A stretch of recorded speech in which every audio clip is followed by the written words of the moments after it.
آپ کو میرا گرانا آن لائن چرچ کی طرف سے خوش آمدید۔ جیسا کہ آپ کو معلوم ہے، ہم مرکز کی انجیل کا تفصیلی مطالعہ اپنی عبادت میں کر رہے ہیں جو جمعرات رات 9 بجے ہوتی ہے، تو امید ہے آپ ہمارے ساتھ شامل ہو رہے ہیں۔ مرکز کی انجیل کے ہم 7ویں باب میں ہیں، اور یہ وہ حصہ ہے جہاں پر ایک کینانی عورت آتی ہے اور وہ مسیح سے اپنی بیٹی کی شفا کی درخواست کرتی ہے، اور مسیح یسوع کہتے ہیں کہ میں بنی اسرائیل کی کھوئی ہوئی بھیڑوں کے سوا نہیں آیا، اور پھر یہ بھی کہتے ہیں کہ کیا یہ روا ہے کہ بچوں کی روٹی کتوں کے آگے ڈالنا۔ اور اس کے رویے میں وہ عورت کیا جواب دیتی ہے؟ وہ کہتی ہے کہ یقیناً کتے بھی جو ہیں مالک کی روٹی میز سے گرے ہوئے ٹکڑے وہ کھاتے ہیں۔ تو اس سے کیا مراد ہے؟ کیا ہم سیکھتے ہیں؟ دراصل یہ وہ حصہ ہے جہاں پر ہمارے مسلمان بہن بھائی اس بات کے بارے میں نشاندہی کرواتے ہیں کہ یسوع مسیح دراصل وہ صرف اور صرف بنی اسرائیل کے لیے بھیجے گئے تھے۔ تو اگر ہم اس بات کو دیکھتے ہیں تو دراصل یہ متن کے سیاق و سباق کے ساتھ دھوکہ ہے۔ میں اکثر کہتا ہوں کہ متن بغیر سیاق و سباق کے وہ دھوکہ ہے۔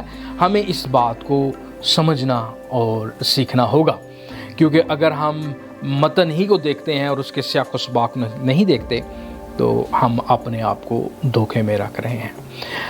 دراصل جب ہم اس حوالے کو دیکھتے ہیں تو وہ مسیح کو ابن داؤد پکارتی ہے، اور ابن داؤد سے کیا مراد ہے؟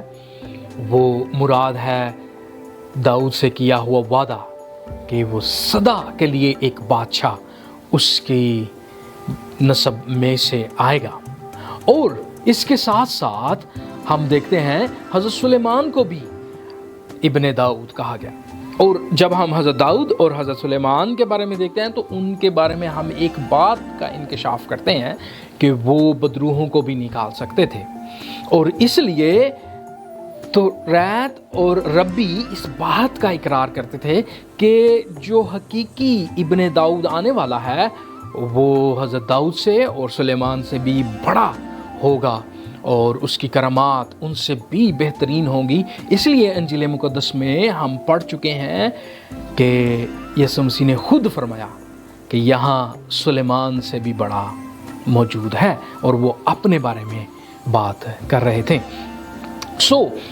اس کے ساتھ ساتھ وہ عورت چلاتی ہے اور کہتی ہے کہ خداوند، اور ہم اس بات کی بھی تشریح کر رہے ہیں کہ یہ مرکز پہلا باب اور اس کی پہلی 3 آیات میں یسایہ نبی کا حوالہ دیتے ہوئے مرکز بتاتا ہے کہ یسوع مسیح یہوہ خداوند ہے، یعنی دوسرے معنوں میں وہ یسوع مسیح کو خداوند مانتی ہے، رب مانتی ہے، اور اس کے اقرار میں وہ کیا پاتی ہے؟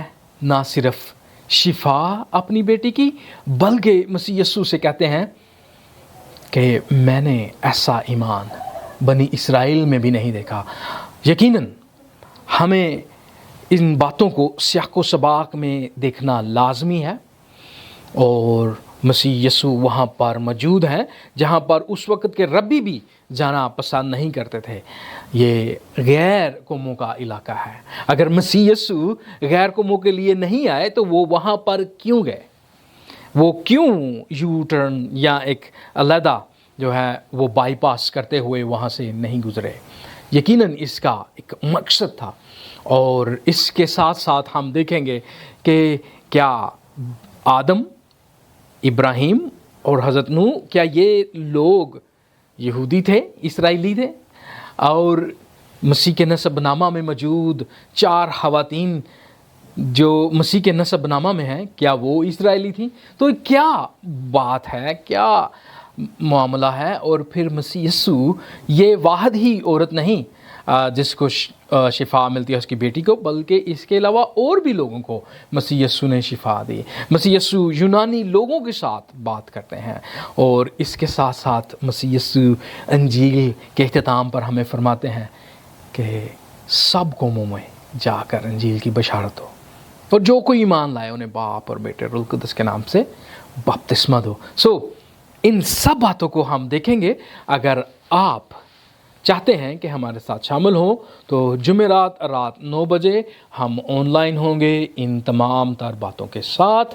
لیکن خاص کر بات یہ ہے کہ مسیح یسوع آپ کے لیے کون ہے؟ کیا وہ ابن داؤد ہے یا خداوند ہے؟ اگر آپ یہ ایمان رکھتے ہیں تو یقیناً یہ بات یسوع مسیح آپ کے لیے بھی کرتے ہیں کہ میں نے ایسا ایمان بنی اسرائیل میں بھی نہیں دیکھا۔ آئیں ہمارے ساتھ جوائن کریں جمعرات رات 9 بجے۔ خداوند آپ کو برکت دے۔